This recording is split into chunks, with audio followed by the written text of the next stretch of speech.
I have a dream।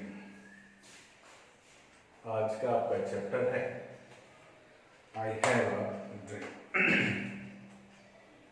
पहले about author के बारे में पढ़ते हैं।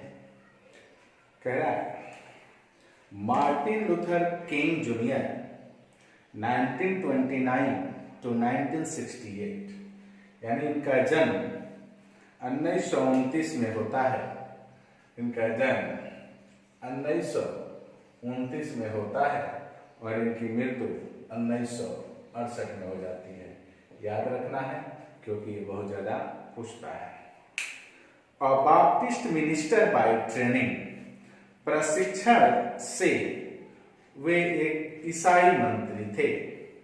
Became a civil rights activist early in his career, leading the Montgomery bus boycott and helping to found the Southern Christian Leadership Conference। नागरिक अधिकार कार्यकर्ता बन गए जो अपने जीवन के शुरुआत में ही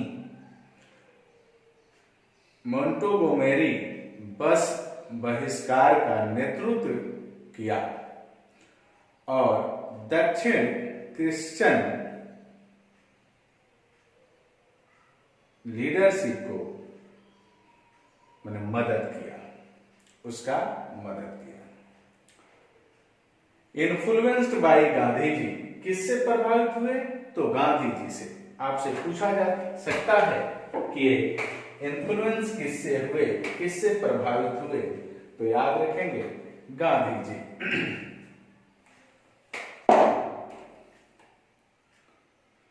His philosophy of non-violence resistance brought him worldwide attention। अहिंसात्मक प्रतिरोध के उनके दर्शन ने उन्हें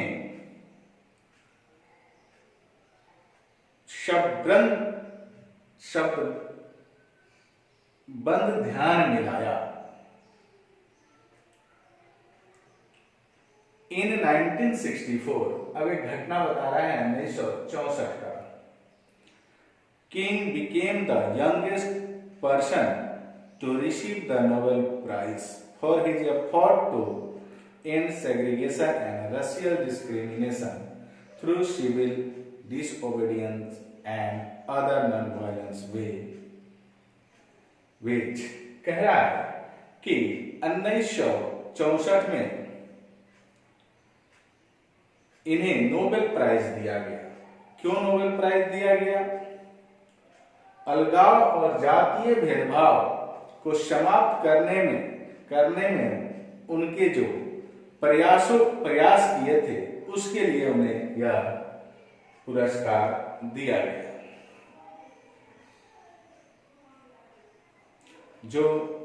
जिसमें उन्होंने अहिंसात्मक तरीका अपनाया था, इसके लिए उन्हें यह नोबेल प्राइज दिया गया।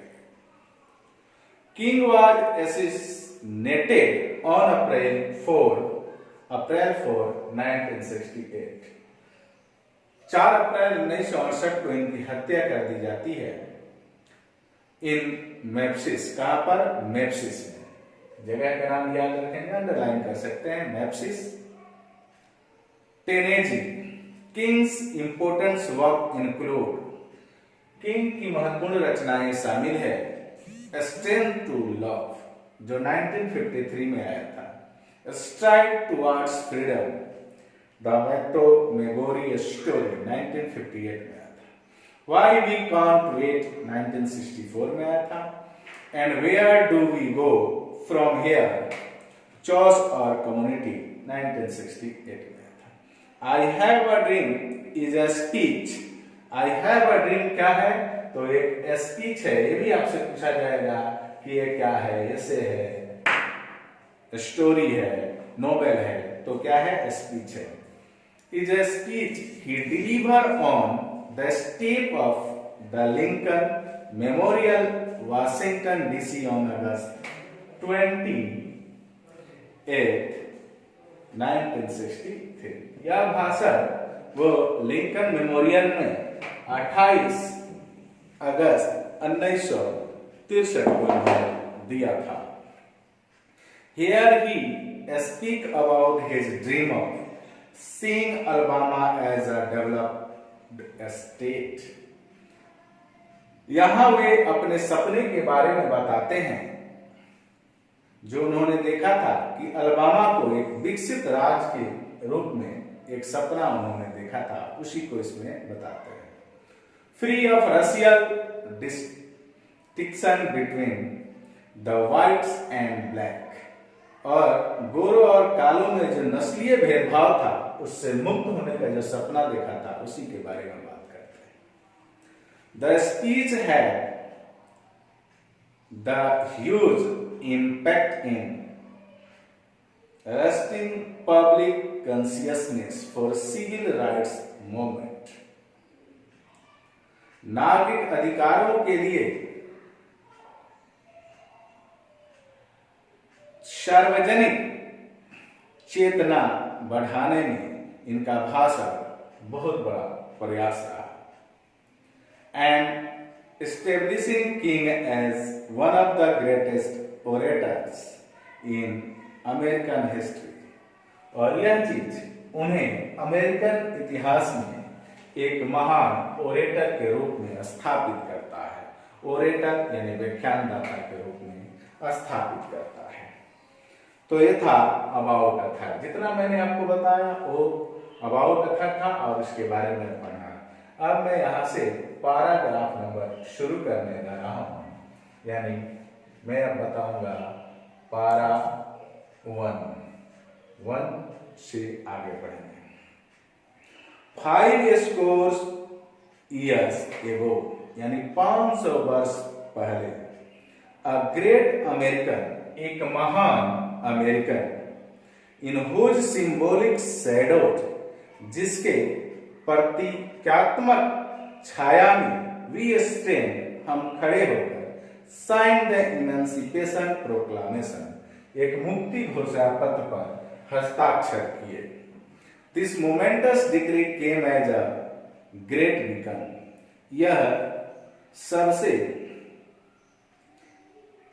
यह momentous decree came as a great beacon, light of hope to millions of Negro slaves, यह लाखों नेग्रोओं को एक आशा का किरण लेकर आया। Who had been seared in the flames of withering injustice, जो अन्याय के ज्वाला में झुलस रहे थे। It came as a joyous daybreak to end the long night of captivity, यह एक बहुत दिनों से जो एक अंधकार में फंसे थे उससे निकलने का एक सूर्योदय की तरह आया, उस कैद से निकलने के एक सूर्योदय की तरह आया। अब para number 2। But 100 years later, लेकिन 100 वर्ष बाद, we must face the tragic fact that the Negro is still not free, हमने यही पाया कि 100 वर्ष के बाद भी ये नेग्रो अभी भी आजाद नहीं थे। 100 years later, the life of the Negro is still sadly crippled by the manacles of segregation and chain of discrimination। 100 वर्षों के बाद भी नेग्रोओं का जीवन एक कैद में जकड़ा हुआ जीवन था, एक यानी जो ये डिस्क्रिमिनेशन है, भेदभाव के हथकड़ी में जकड़ा हुआ था। 100 years later, the Negro lives on a lonely island of poverty in the midst of vast ocean of material prosperity। 100 वर्षों से भी ज्यादा से ये लोग, नेग्रो लोग, यानी एक सुनसान कैद के जीवन व्यतीत कर रहे थे, वहां व्यतीत कर रहे थे जहां पर भौतिकता का समृद्ध संसाधन पड़ा हुआ था। 100 years later, 100 वर्ष के बाद, the Negro is still engaging in the corners of American society and find himself an exile in his own land. 100 वर्ष के बाद भी जो नेग्रो लोग थे, 100 वर्ष वहां रहने के बाद वो अपने आप को एक्साइल पा रहे थे, यानी वनवासी पा रहे थे अपने ही धरती पर। 100 वर्ष अमेरिका के कोने में रहने के बावजूद भी वे अपने आप को क्या पा रहे थे? एक्साइल पा रहे थे, यानी एक वनवासी के रूप में अपने आप को पा रहे थे। So we have come here today to dramatize an appalling condition. इसलिए हमें यहां आना पड़ा अपने उस नाटकीय, यानी अपने उस जो हमारा सबसे भयंकर स्थिति है उसको दिखाने के लिए मुझे यहां आना पड़ा। आइए para number 3। It is obvious today that America has defaulted on his promissory note. यह स्पष्ट है कि अमेरिका ने अपने उस वादा खिलाफी किया है, insofar as her citizen of color are concerned, जो किसके संबंध में है? वहां के नागरिकता के संबंध में है। Instead of honoring this sacred obligation, यानी इसकी इस महत्वपूर्ण चीज की इज्जत करने के जगह पर उसकी क्या किया है? अवहेलना की है। America has given the Negro people a bad cheque, America ने नेग्रो लोगों को एक गलत चेक दिया है, which has come back mark, जो वापस आ चुका है या चिन्हित करके अनसफिशिएंट फंड, क्या? यानी पर्याप्त धन नहीं है। यानी यहाँ न चेक से बात है न धन से बात है। बात है कि अमेरिका उसे कहता तो है कि तुम्हें हम दे दिए हैं आजादी, लेकिन आजादी दी नहीं है, उसी पर ये कहा जा रहा है।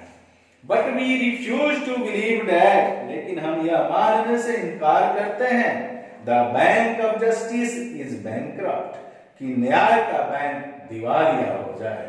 We refuse to believe that, यह भी मानने से इनकार करते हैं, there are insufficient fund in the great vault of opportunity of the nation, जिस राष्ट्र में इतना बड़ा अवसर हो वहां अवसरों से वो वर्ल्ड खाली हो, इस बात को हम मानने से इनकार करते हैं। So we have come to cash this cheque, इसलिए हमें यहां आना पड़ा है उस चेक को नगद कराने, यानी अपने अधिकार को लेने। A check that will give us upon demand the riches of freedom and the security of justice, cheque जो हमारी मांग पर स्वतंत्रता रूपी संपदा और न्याय की सुरक्षा देगा। We have also come to this hollow spot to remind America of the fierce urgency of law. हमें आना पड़ा है इस शुभ जगह पर अमेरिका को याद दिलाने, यानी अमेरिका को इमरजेंसी का याद दिलाने। This is no time to engage in the luxury of cooling off और to take the tranquilizing drug of gradualism. यह समय नहीं है कि हम आराम से विलासिता में बैठे रहें या नशा करके आराम से पड़े रहे, उसका यह समय नहीं है। Now is the time to rise, अब समय आ गया है, from dark to desolate valley to segregation of the sunlight path of racial justice, कि अब अन्याय के जगह से, अंधेरा से निकलकर सूरज के किरणों में हम लोग न्याय के रास्ते पर चले, उसका समय आ गया है। Now is the time to lift our nation from the quicksands of racial injustice to solid rock of brotherhood, और अब समय आ गया है कि देश के भाईचारा को क्या किया जाए? मजबूत किया जाए, इसका समय आ गया है। आइए पारा नंबर 4। पैराग्राफ 4 देखते हैं। It would be fatal for the nation to overlook the urgency of the moment.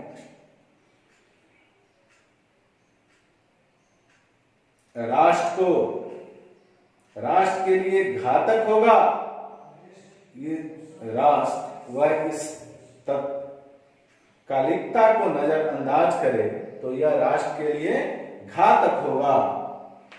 And to underestimate the determination of the Negro, और नेग्रो लोगों को कम करके आंकना राष्ट्र के लिए घातक होगा। This sweltering summer of the Negroes legitimate discontent will not pass until there is an invigorating autumn of freedom and equality। Negro की यह उचित असंतोष के पसीना से सराबोर गर्मी तब तक शांत नहीं होगी जब तक आजादी और समानता का दरिया नहीं बह जाता, आगमन न हो जाता। 1963 इज नॉट इन, 1963 अंत नहीं है, बट अ बिगिनिंग, बल्कि यह शुरुआत है। Those who hope that the Negro needed to blow off a stream and will now be content will have a rude awakening.